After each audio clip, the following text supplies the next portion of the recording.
like the crown, man. We want to know how much that thing is. 3. 3 what? 3 mil.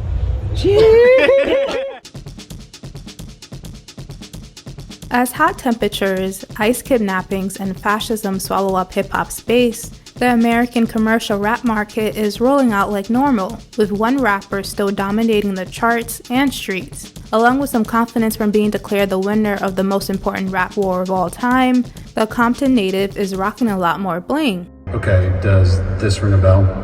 Drop, drop, drop, drop, drop, drop, drop, drop, drop, drop, drop. I'm Sayou Cooper, and this is The Griot, reporting on hip-hop culture through a mix of soapbox editorials, weird commercial breaks, and some very serious guests. How many people live in Iran, by the way? I don't know the population. At all? No, I don't know the population. You don't know the population of the country you seek to topple?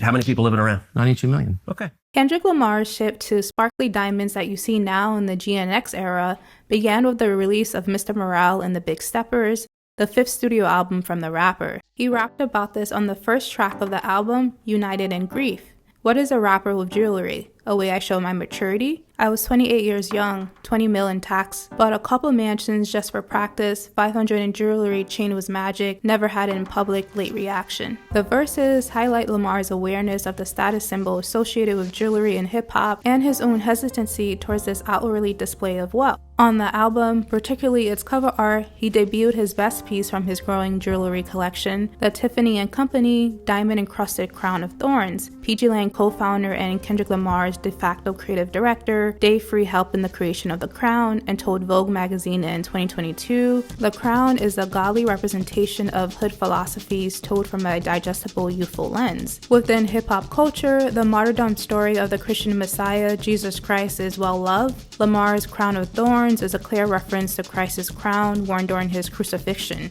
a savior who died to rescue his people and humanity. As often noted by his fans, Mr. Morale and the Big Steppers' most prominent theme is that Lamar is no savior, so the Tiffany & Company diamond-encrusted crown of thorns is intentionally contrary with its symbolism. More diamonds during this era could be spotted on the first custom PG Lang chain, diamond cubes imitating PG Lang's official logo. The jeweler is Elliot Eliante, who has remained as Kendrick Lamar's preferred diamond procurer. Since then, Eliante has done all of Lamar's diamond jewelry for the GNX era, including the Super Bowl A chain and the Grand National Tour X chain.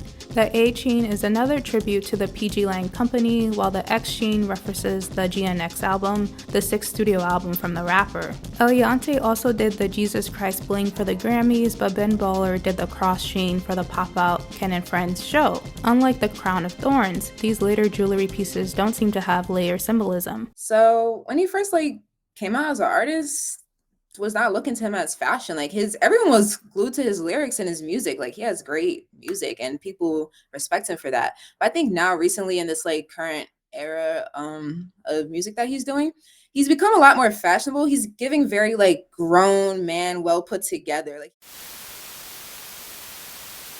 It's just very posh. It's very upper echelon, Black luxury. I think that's what he gives. He gives very much luxury, but not in your face. I'm wearing designer, I'm wearing Gucci, da da da da da.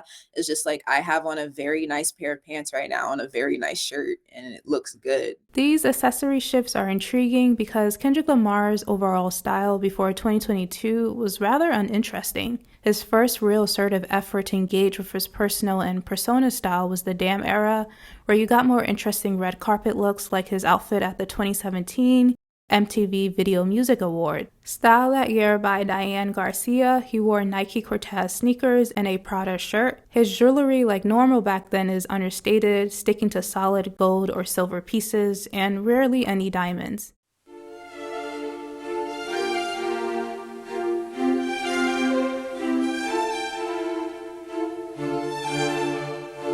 This is one of the thousands of unregulated, unmonitored mines in the DRC. It's crawling with children, working like modern-day slaves.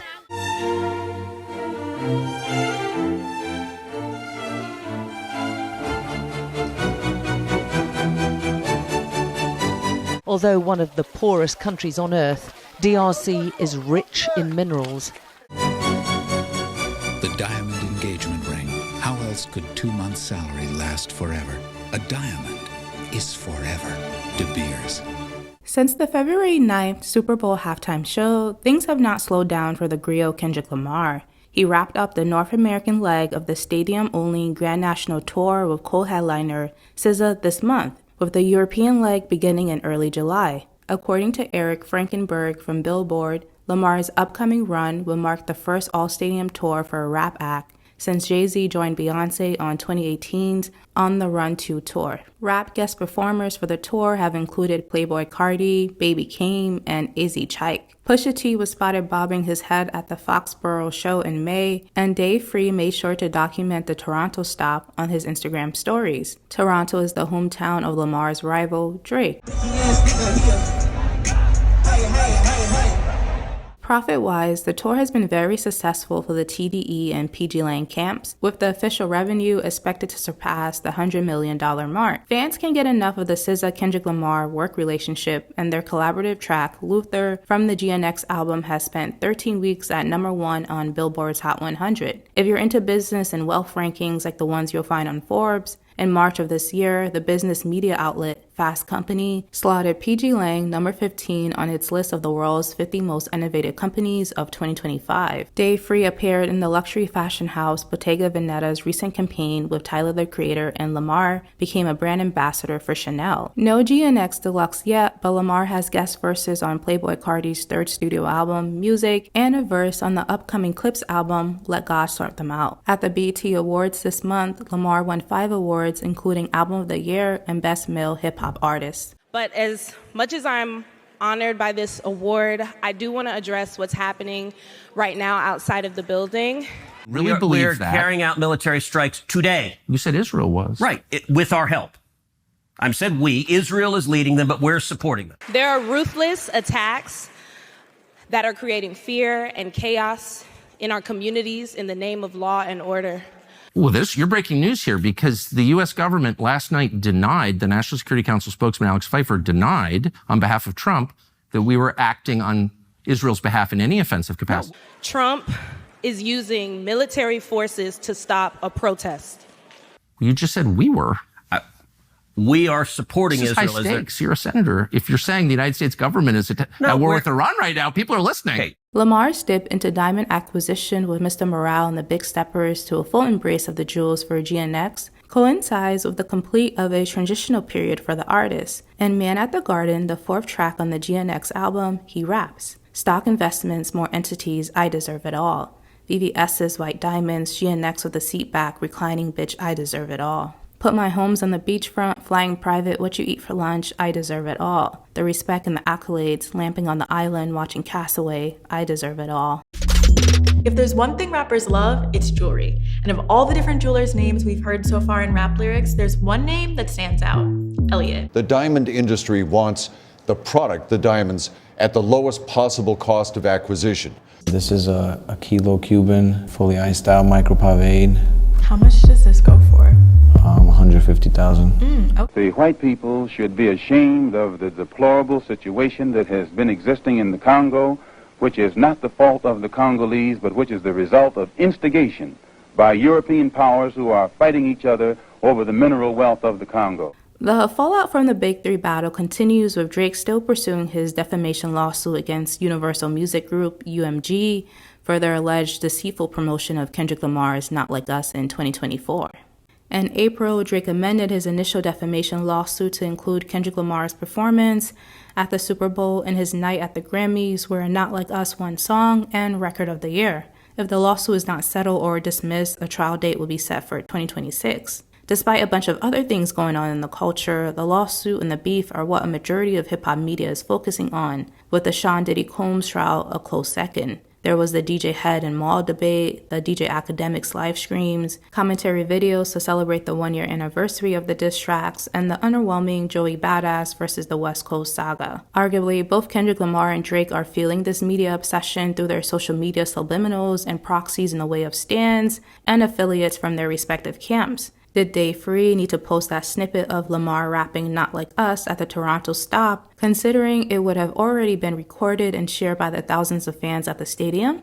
No. Did Drake need to message your goof to Canadian politician Jagmeet Singh for attending the Toronto show? Also no. Each time you see the golden stool, you are saying it's God himself. The Ashanti will do anything to protect the golden stool. The golden stool is one of the most unique elements in their cultural preservation. And saying he deserves it all, including the diamonds, Kendrick Lamar's liberation politics becomes less robust, veering into the black capitalist route where you'll find many hip-hop artists and rarely any liberation. As noted by Dr. Aisha Durman in our episode examining the life and trials of Sean Diddy Combs, hip-hop was created in response to class struggle. The idea that capitalism is going to be our liberation, again, coming from a class perspective, boggles the mind considering that capitalism is built on exploitation. And what has happened in terms of hip-hop and hip-hop studies to some extent is that we have in some ways lost that critique of capitalism. That at its very core, it is built on exploitation and the maintenance of that exploitation in order to hoard, extract, and build wealth. Reporting from the east coast of the American Empire, I'm Sayou Cooper, and this is The Griots. I wrote and produced this episode. Our theme song for this season is Jaws by Suzuki-san. Our Instagram and other cool stuff can be found on our website. Links are always in the description. Thank you to the ancestors. Until next time.